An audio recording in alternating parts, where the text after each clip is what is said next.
welcome to the latest installment of My Dad Listens to This. I'm Juliet, the daughter. And I'm Kevin, the dad.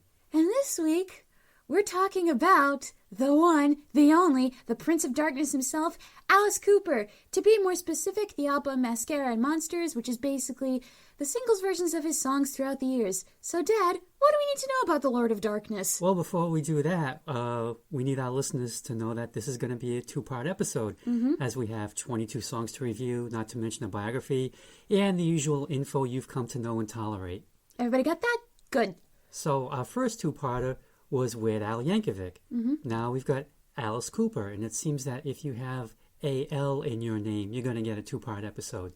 So if we ever get to Al Green, he may be the next one. Well, yeah, especially since his discography is pretty long, too. That's true. Okay, so this is what we need to know. Vincent Damon Fernier was born February 4th, 1948 in Detroit, Michigan. He has an older sister, Nicola, and his father, Ether, was an evangelist for the Church of Jesus Christ, part of the Latter-day Saints movement, the Mormons. The family moved from Detroit to Phoenix, Arizona. At 16, Vincent was a student at Cortez High School. He wanted to participate in the school's talent show, so he and four cross-country teammates, Glenn Buxton, Dennis Dunaway, John Tatum, and John Spear, formed a group, the Earwigs. They did parodies of Beatles songs. They would change the lyrics to fit their track meet activities, honestly. Glenn was the only one who knew how to play an instrument, guitar, while the others faked it. They won the talent show and decided to turn into a real band, getting instruments and learning how to play them. Glenn did most of the teaching and songwriting. They also renamed themselves the Spiders. When they graduated from high school, Michael Bruce replaced John Tatum on rhythm guitar. They got a local hit with Don't Blow Your Mind. In 1967, they made road trips to Los Angeles to play live shows. Now they call themselves Nas. Neil Smith replaced John Spear on drums. Then they found out Todd Rundgren had a group called Nas, so another name change. They came up with the name Alice Cooper because it sounded wholesome in contrast to the band's image. The urban legend was they got it from a Ouija board, and that Vincent was the reincarnation of a witch name with the name of Alice Cooper. Awesome. Yeah, it's one of those too good to be true stories. I'm going to believe it. Okay. They played the Cheetah Club in Venice, California, and managed to clear out most of the place in 10 minutes. After that show, manager Shep Gordon approached them and said he saw potential in the band. He arranged an audition for them with Frank Zappa. Frank told them to be at his house at 7 o'clock. The band showed up at 7 o'clock a.m. Oh, he didn't specify. Oh, that's bad. But that impressed Frank enough to give them a 3-album deal for his Straight Records label. Another of Frank's acts, the GTOs, which stood for Girls Together Outrageously, dressed the band up like full-size Barbie dolls and were influential in the band's look. The band's first album, Prettiest for You, went nowhere critically or publicly, but at 1969's Toronto Rock and Roll Revival concert, the band got their shock rock reputation by accident. Somehow, a chicken made its way on stage, and into the feathers of a pillow, Vincent would open during the band's performance. Not being farm-wise, Vince assumed, well, a chicken has feathers, it can fly. He was like Mr. Carlson. Oh, no. I thought they could fly. Oh, the humanity. Now, he picked it up and threw it into the crowd, assuming it would fly off. Instead, it plummeted into the first few rows, occupied by wheelchair users who allegedly tore it to pieces. Allegedly. Or maybe it got crushed under the wheels. The papers got it wildly wrong, writing that Vincent had bit the chicken's head off and drank its blood. Frank Zappa called out to find out if that was true, and Vincent said, no, of course not. Frank's reply, well, whatever you do, don't tell anyone you didn't do it. Oh, that's smart. Now, even that incident didn't help the band's second album, Easy Action. The band got tired of California and moved back to Michigan, where their act went over a lot better. They played the Strawberry Fields Festival in Toronto in 1970, which was Canada's version of Woodstock. Their glam look and stage violence really stood out from the other hippy-dippy bands. In 1970, the band teamed with producer Bob Ezrin, who they called R. George Martin, Wow. for their third album, Love It to Death. This was their last album for Straight and their last album to get a hit, which they did. I'm 18 went to 21 on the Billboard Singles Chart, and the album went to number 35 on the Billboard 200 Albums Chart. Not bad, not bad. Warner Brothers bought out the band's Straight contract, reissued Love It to Death, and gave the band a higher level of promotion. Bob Ezrin would go on to produce 11 albums for the group Alice and the solo Alice as well. The group worked even harder on its stage show, now incorporating glam costumes, mock fights, execution by electric chair, or electrocution by electric chair. And later, there were executions by gallows and the guillotine. There were boa constrictors and chopping up baby dolls. Vincent's stage character morphed from glam into a villain. The next album, Killer, came out in 1971. School's out in 72, with the title song hitting number 7. Billion Dollar Babies came out in 1973, going to number 1 on the album chart, and it's looked upon as the band Alice's best album. The stage show got bigger. The band was breaking box office records. So, of course, Things went wrong. That would be the time for the wheels to come off the wagon. Oh, great. Muscle of Love came out the end of 1973 and would be the last album with the original group. Touring and recording were taking their toll on the band. They decided to take a break from each other. Vincent, Alice. By this point. Yeah, everyone thought that was his real name, which he did change legally in 1975 when he went solo. No He shit. said it was the best move he ever made. Anyway, Alice went to California and hit the TV circuit, appearing on Hollywood Squares. No way. Yep. Oh, my God. I wonder if that's on YouTube. We gotta find I'm that. sure you can find it somewhere. Warner's put out Alice Cooper's Greatest Hits in 1974, featuring what I think is one of the best album covers ever. What's that? Oh, you have to look at it. Okay, what's the name of the album? Alice Cooper's Greatest Hits. Okay, I'll look at Now, in 1975, Alice put out Welcome to My Nightmare. Only Women Bleed was the single, and it was a ballad. That went to number 12. There was a tour and even a TV special with Vincent Price. Cool. Starring Alice. Nightmare was originally a solo project, and then they were going to go back to being a band, but it did so well, Alice decided to continue as a solo artist. The band would reunite in 1999, minus Glenn Buxton, who had died in 1997. Oh. In 2011, when they were inducted into the Rock and Roll Hall of Fame as a group, and the Hall got that one right. And they played UK dates in 2017. Meanwhile, back in the 70s, Alice got 2 more hits, and they were ballads again. I Never Cry in 1976, and You and Me, which Frank Sinatra sang in concert, and we'll definitely get to that later, in 1977. No, that sounds bad. And like all good rock stars, Alice got an addiction, alcohol. He had himself hospitalized in a sanitarium for treatment.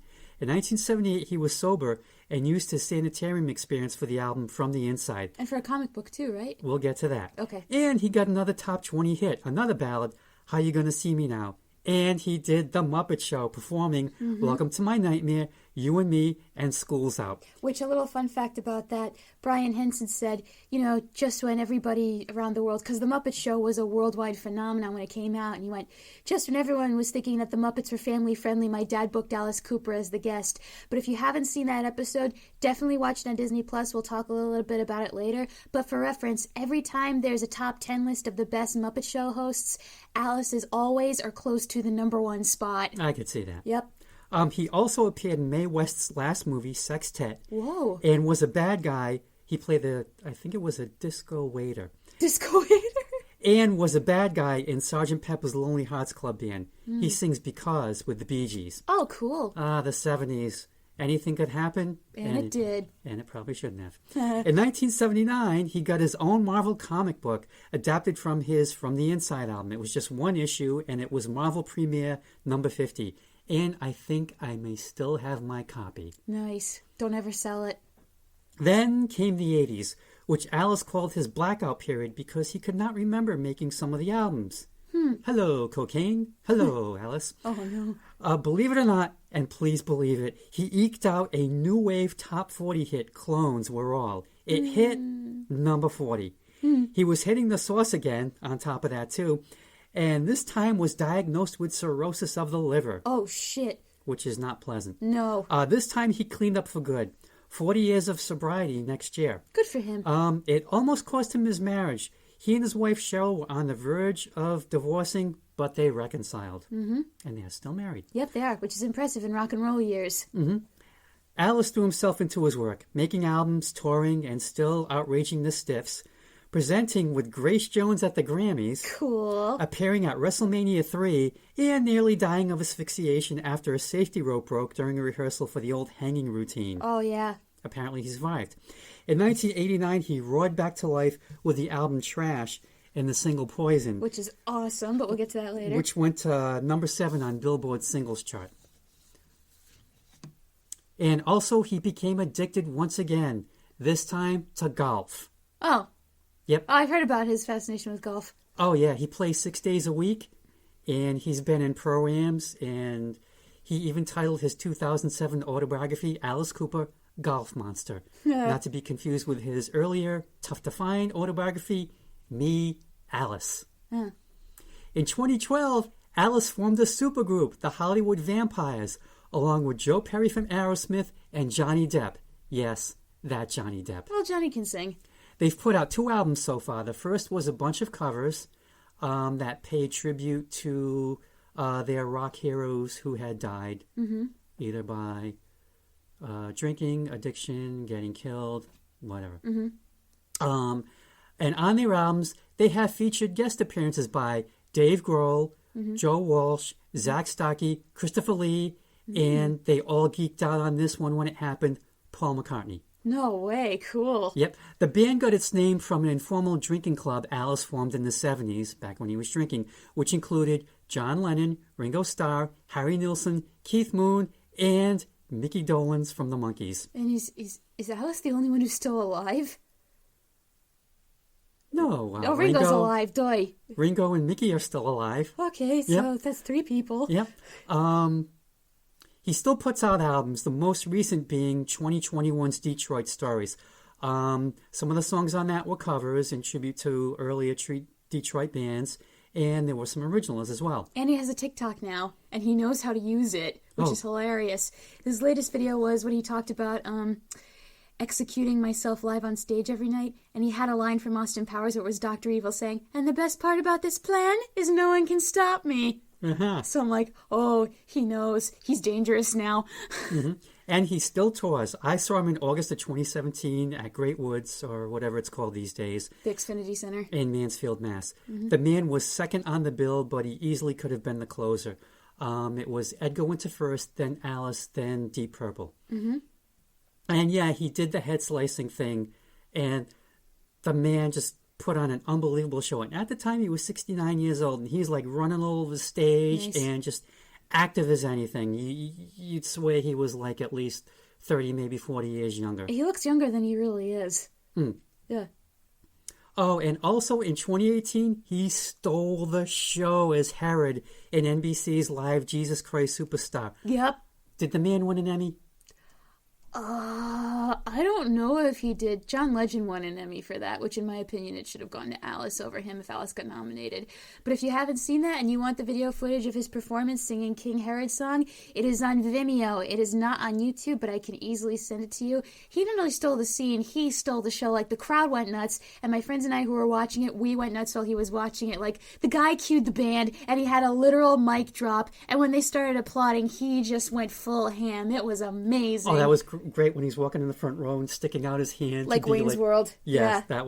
that was great. That was awesome. It was. And Dad doesn't like musicals. And if he didn't win an Emmy, how could he have not won an Emmy? That's the only part of that musical that I watched. Because it was him. Best mic drop in the history of mic drops, I think. Yeah, I won't fight you on that. He also helps fellow musicians if they're going through substance abuse problems. And is beloved by millions. Yep. He really is Mr. Nice Guy. And a true Christian. Now, as for the album, basically it's 1974's Alice Cooper's greatest hits, but with a different title and 10 extra songs, mostly from his solo years. Now, Rhino put it out in 2001. It was like a one-disc version of their previous 4-disc box, The Life and Crimes of Alice Cooper, which had a lot of had like B-sides, unreleased stuff, what have you. I'm pretty sure I picked up Mascara and Monsters used at Newbury Comics back when they sold CDs. Allegedly, CDs may be making a comeback, so I'm hoping that the stores will start carrying more product. Fingers crossed. And since this is a greatest hits set, we're getting the singles versions for some songs. Most of the songs are the complete versions. But some of the edits are kind of obvious, especially on Welcome to My Nightmare and You and Me. But we'll get to that later. Yeah, we'll get to that when we get there. So let's jump into this, shall we? Oh, yes, let's. First track, I'm 18. You are? Not anymore, I'm 22. My first memory of this song is the guidance counselor on Freaks and Geeks singing this and the kids being so not impressed. Remember when you were a little kid and thought high school and college kids knew all the answers? Well, this song tells the truth. We don't, and we're scared. For me, this song doesn't really rock because the message is sobering and takes me back to a place of wondering what the hell happens next now that I'm legally an adult. Even now, I'm not really an adult. I'm a child with a drinking permit. So what's the answer to this dread? Alice tells us it's embracing that things are crazy in your mind and body and just enjoying this moment in time. For me, it's the sweet spot between graduating high school and starting college. Enjoy while you can, kids, before reality settles in. Or be like Alice and refuse to grow up in a healthy way. The choice is yours. This is from Love It to Death, and that was the band's third album. Nothing from the first 2 albums are on here because they kind of looked at it as like, well, they're trying to figure themselves out. After all, this is greatest hits, not greatest tries. Yeah. Vince, okay, Alice, I'll stick with Alice. Alice nails it right away. I'm in the middle without any plans. I'm a boy and I'm a man. At the time this song came out, in 1971, guys who were 18 were old enough to go to the war, but not old enough to vote. Yep. But that would change later in the year thanks to the, is it 27th Amendment? That's about, it might be 26, because the 27th Amendment, I believe, is the one that's saying regulating congressional pay raises. Damn it. Yeah, you were close. All right. I think that anyone who's turned 18 can relate to this song. Society considers you an adult, but you could still be in high school. And as he says in the song, because I'm 18, I get confused every day. But at the end, Alice celebrates all this. I'm 18 and I like it, love it. Which, it is a tough time because you're like, wait a minute, I'm old enough for this stuff. Society considers me an adult, but I am still kind of trying to figure out things. And your brain doesn't fully mature until you're 25 anyways. For some of us. That's true. And as for the music, it ain't cute. Nope. I think because it is Detroit rock, which is unpolished, gritty, greasy, but I think it rocks. It definitely has like, it's hard for me to say. I don't want to call it plotting, but it is kind of slow, but it does hit you. I remember reading an article ages ago about how when this stuff came out, some Led Zeppelin fans were just shocked at this stuff. Why? Because they thought it was just so amateur. Like, where's the musicianship? How could anyone listen to this? What the heck was wrong with their younger siblings? This was like Generation Clash? Yeah, and it wasn't...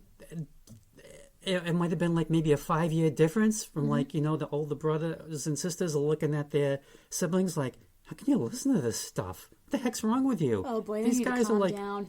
It just happens. Next track? Next track. Okay. Is It My Body? I hear these titles and I can't help thinking of how they could be interpreted now because I hear that title and I think, oh, gender dysphoria. But that, what's wrong with me? Is it my body? But the question Alice is really asking is, what do you see in me? Is it my body? Because if that's all, then you need to be prepared for when you meet the real me. It's a little bitter, but also mostly him genuinely wanting to know the truth. I wonder if Alice went through this struggle as a teen, wondering if he was a monster or something, to which we here at My Dad Listens to This firmly say, no. And I hope the character of the song got the answer he was looking for. Well, the thing with this song, he said that he wrote it, part of it was, all of a sudden they're famous and everyone's after them and they're trying to figure out, well, why? It's kind of like still the same person. Yeah. But I love the drum break every time Alice sings Who I Really Am. It's almost funky. And the band strips the music down to the essentials on this one. Nothing flashy, but they get the job done. And I think Alice is questioning, like you said, what's it all about now that he and his band members are famous? Is it his body they want? Is he someone that they really want to know? Are they going to make an effort to find out who they really are? Or is it just hit and run? To quote the Donnas, 40 boys in 40 nights. Next track, Desperado. This isn't the Eagles song, is Thankfully, it? no. Okay. No, this is not. Okay, just want to make sure. So what makes this song work is the sudden transition from brooding monologue a la square off in a Western film to a shootout with hard rock. I'm surprised this song wasn't used in more Westerns like the True Grit remake with Jeff Bridges or hell, even in any bounty hunter movie.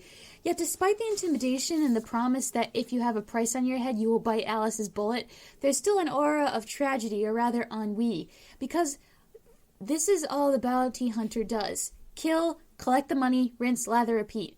And after a while, he can start to find himself fade away like his coat rusting in the dust. He's a successful desperado, but not a happy one. And we've caught him in a moment where he's not quite desperate to stop, but he's on the precipice of needing a change. All he's currently desperate for is the cash. And a quick shout out to the synth player for making that instrument sound like the entire string section playing a film score. I love little touches like that. This is from Killer, and as you said, it's not the Eagles song. No. I do have a version of that song by Linda Ronstadt, who actually makes it a real song. She does a hell of a job on it. Cool. Anyway, there are two things going on in this song. One, it's supposed to be a tribute to Jim Morrison, who may have been dead at the time. Oh, The Doors? Yeah, and who was an early supporter of the band. Alice said he tried to sound like Jim in this song, and I can almost hear it in the verses. Also, the image of the leather and lace wearing gunslinger is a reference to Robert Vaughn's character in The Magnificent Seven. And the band gets a little fancy with the guitar on this one. And I think you bring up an interesting point about being the desperado. Eventually, you've killed everyone, and what's left? Your money if you haven't blown it all. What is the meaning of life? Do you just turn alcoholic like, oh my God, what was the name of the Waco, was it the Waco kid in Blazing Saddles? Gene Wilder's character? Oh, yeah. Yep. I know what you're talking about. You wind up drunk and you're hanging upside down in the jail. Yep. Just call me Jim. Yep. And the next thing you know, you hear a reach and you turn around and it's a little kid. And what did you do? I turned around and walked away. Bastard shot me in the ass. Yep. But yeah, good song. It's definitely cinematic. Yeah, agreed. Next track, Under My Wheels. Here we go, a song that rocks. Alice has lost his mind because this girl won't leave him alone while he's trying to take care of his mom. It's not that he wants to take care of his mom per se, it's that he wants the phone to stop ringing and not be bothered.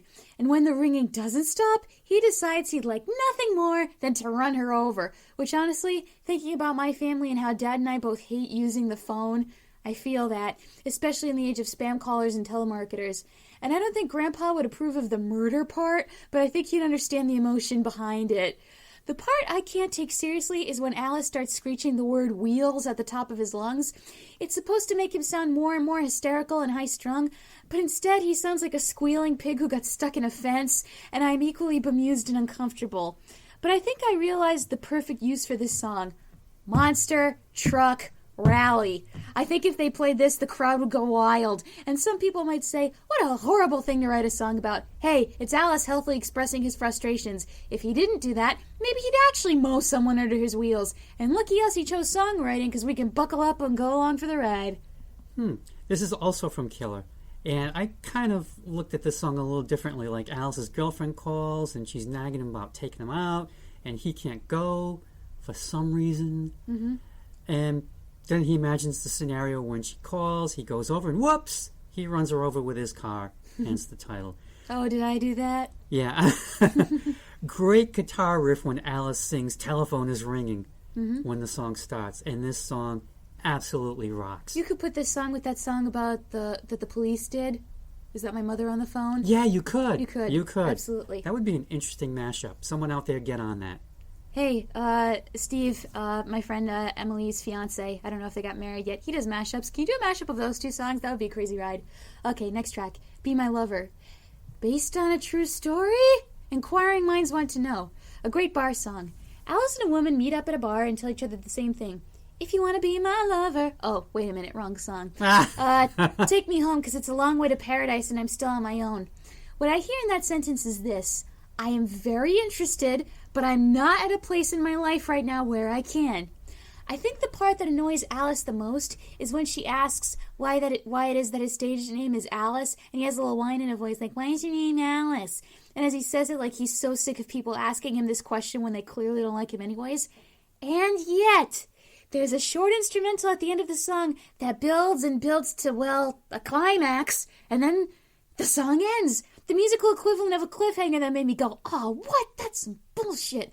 I think it's supposed to indicate that they did leave together, but we'll never know if they did anything, which drives me nuts as someone who needs all the answers. But hey, Alice has been married to the same woman since 1976, so we know he got a happy ending. Mm-hmm. This is also from Killer, and I think if you take out the bass drum, and that guitar lick is straight out of the Velvet Underground. Because to me, it sounds like Sweet Jane, but a tad faster. And in fact, to me, this whole song has a Velvet's feel to it. Even though its subject matter may not kind of fit their M.O. I'm going to piss off a lot of rock fans when I say I'd rather listen to Alice than the Velvet Underground. Okay. Come at me, I don't care. Next track? No, I still got more to say about this. Sorry, well, you paused for a bit. Go ahead. Sorry, trying to catch my breath.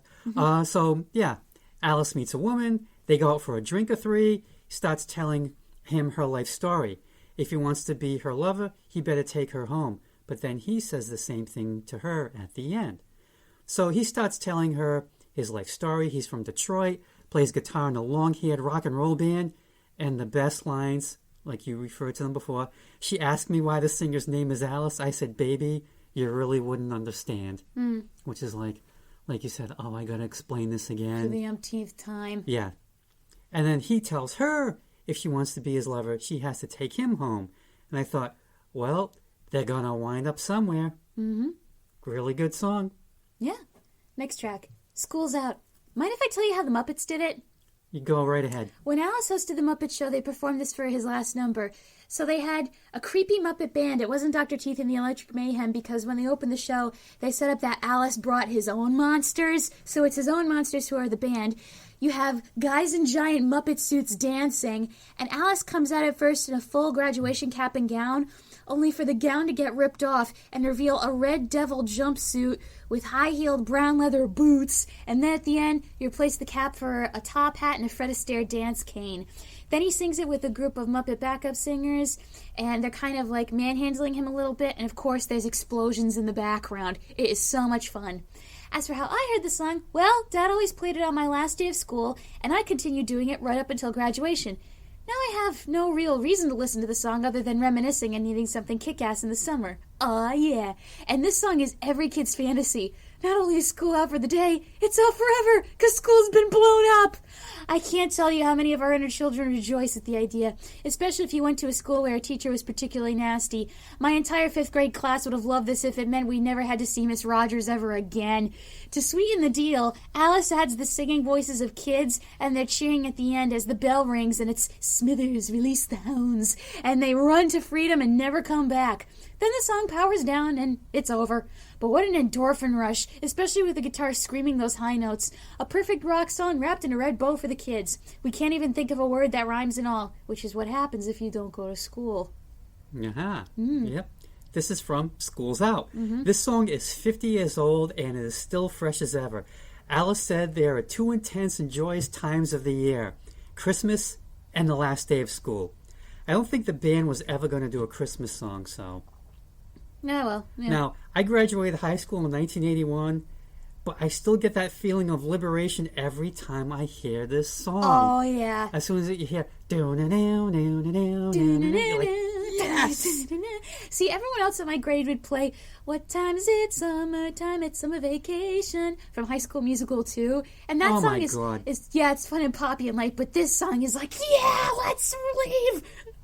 Yep. And I think the band nailed it perfectly. It is a true anthem.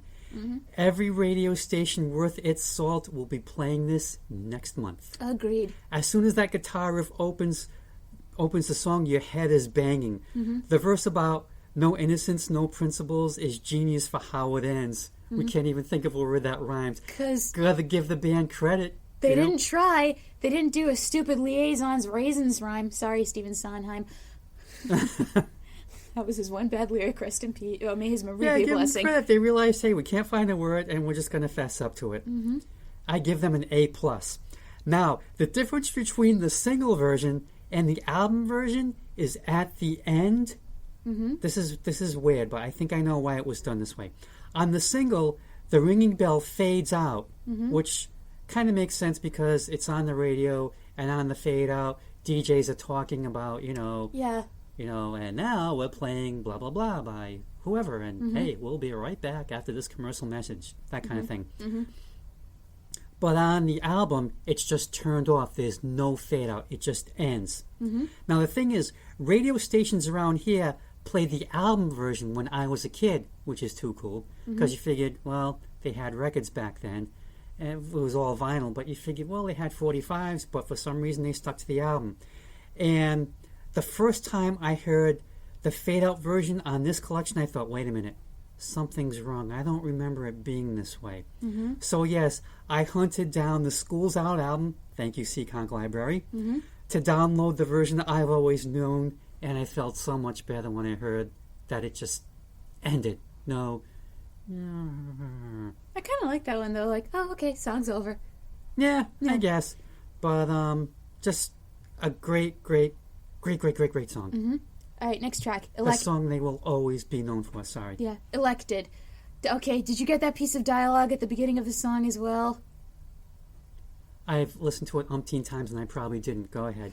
It was like it was almost like a fade in, like very, very soft. So what happened when I listened to this song on Spotify was there was a piece of dialogue where they ask Alice, do you have difficulty getting an erection? Or some sort of words to that effect. And I thought, well, that's a hell of a way to start a song, especially with Gerald McBoing Boing sound effects and all, which, congrats, now I've ruined Gerald McBoing Boing for everyone. You're welcome. But nope, this song isn't a play on words, which I thought it was going to be after I heard the word erection. No. It's about Alice running for president, being elected, and becoming a rock demagogue. Demagogue being one who is able to manipulate the many. He doesn't want to run to fix people's problems. He just wants to be famous. Which is interesting to hear after having experienced the last administration, where you could say the same thing for the previous guy. Musically, what I enjoy is combining the rock music with the marching band music heard at American parades and almost every sort of American election brouhaha, like the RNC and the DNC. And I like to look at this song as a cautionary tale. Don't fall for the pomp and circumstance, because when that goes away, what's left? So think very carefully before a candidate has a chance to dangle a shiny object in your face.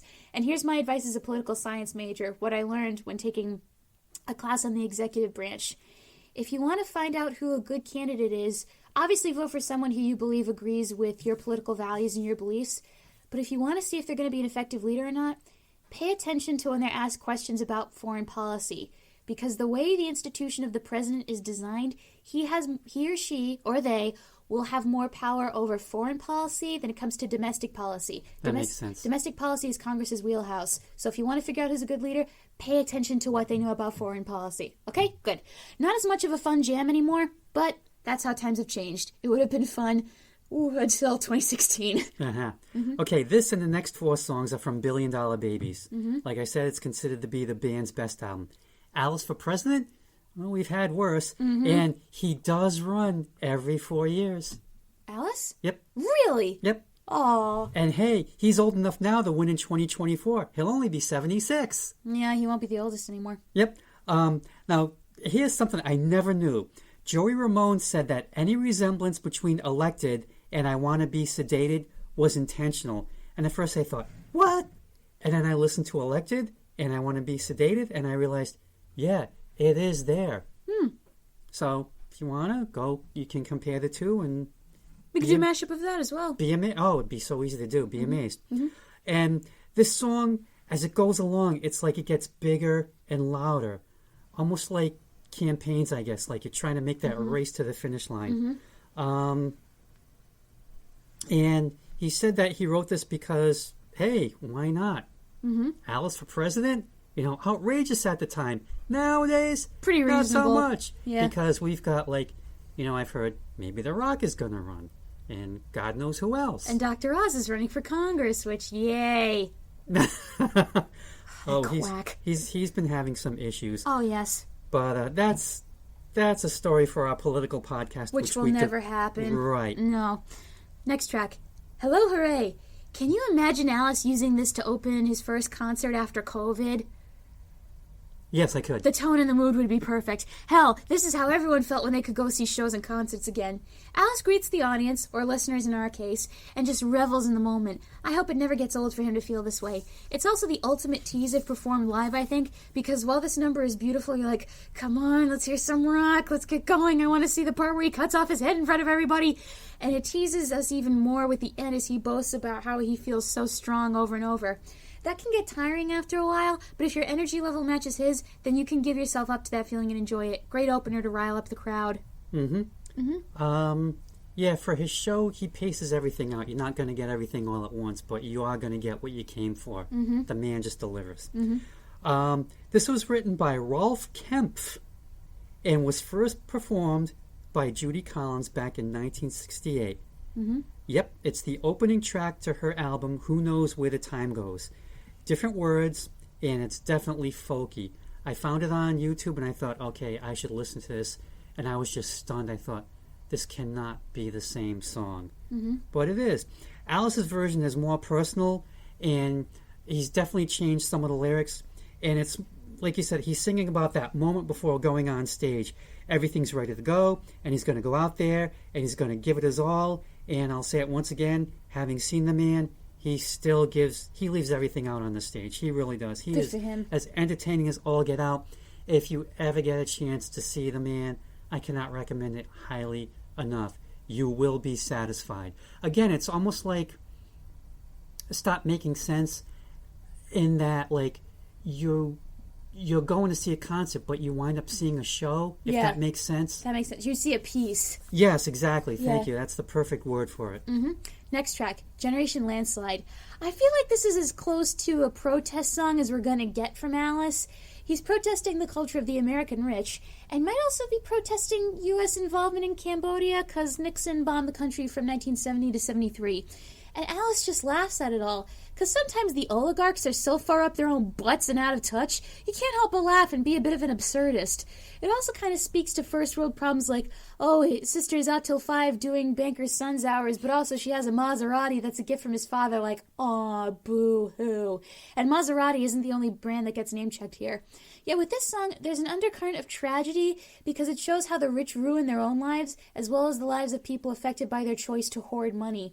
If you want a great movie that analyzes this, watch The Ruling Class on YouTube for free. It's a very dark British comedy that stars Peter O'Toole, and in my opinion, should have been what he won the Academy Award for, in my opinion. The reason he didn't win that year is because it went to Cliff Roberts for Charlie, which makes sense. Robertson. My bad. He didn't win for, oh no, I guess he didn't. Didn't win for the stunt man?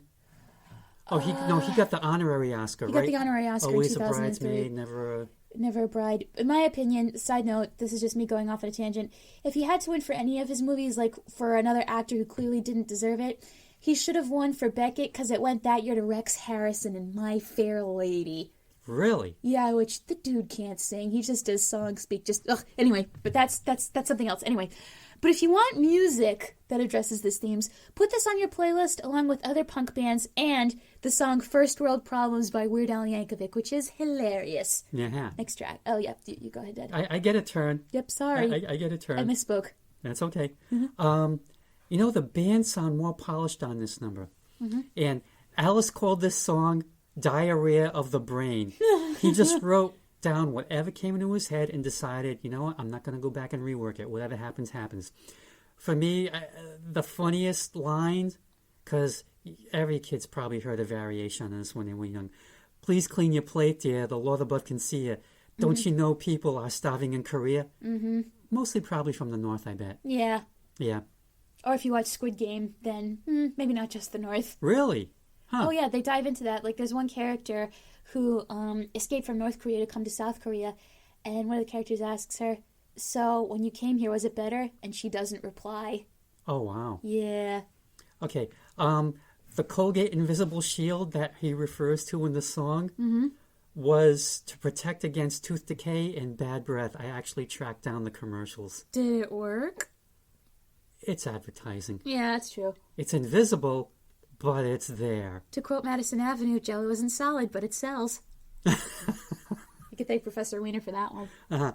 Anyway, this is a real catchy song, and the two things about this song that stand out to me are the drumming and the guitar strumming. It's just kind of different from what's gone before, but it really works. Like I said, they're getting more polished, and they're showing they're showing musicianship and chops. What do we do? Oh my god!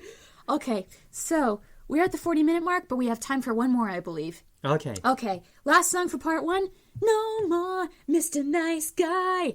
Another teasing opening where we have rhythm guitar, drums and bass, repeat some chords and beats over and over before lead guitar comes in. I wonder if this was based on real experiences Alice had when he first got famous, and his pastor dad and the entire church were shocked at his dress, music, and makeup. Like, oh, how shocking, no decent Mormon man does that.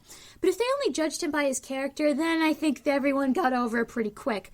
Sadly, this doesn't happen to the character in the song. Even the dog and cat bite him and claw his eyes out because they can sense he's bad news. Such bad news his friends can't hang with him anymore, which, ouch. But the song is so catchy, and you're on Alice's side because if you've ever tried to be a polite person, there are certain individuals that want to make you throw in the towel and maybe set their house on fire. So it's like, hell yeah, no more Mr. Nice Guy, no more Mr. Clean, which as a kid I thought meant Mr. Glee, as in gleeful and happy. A very cathartic rock song. Mr. Glee. You can hear it though, right? I kind of can't. Mr. Glee. Because he doesn't say the letter N. He doesn't enunciate it. Yeah. Alice, you got to lean on that N, please, for my daughter's sake. Thank you. Please. All right. Now, believe it or not, Alice based the music on The Who's Substitute. Did we listen to that one? Was that on Meaty Beaty Big and Bouncy? Oh, yeah. Okay. If you listen to the opening, it's a slower version of The Who's song. Mash up that one. And yes, this song is very autobiographical. Alice wrote it out of anger because of how his parents were being treated by some of the press.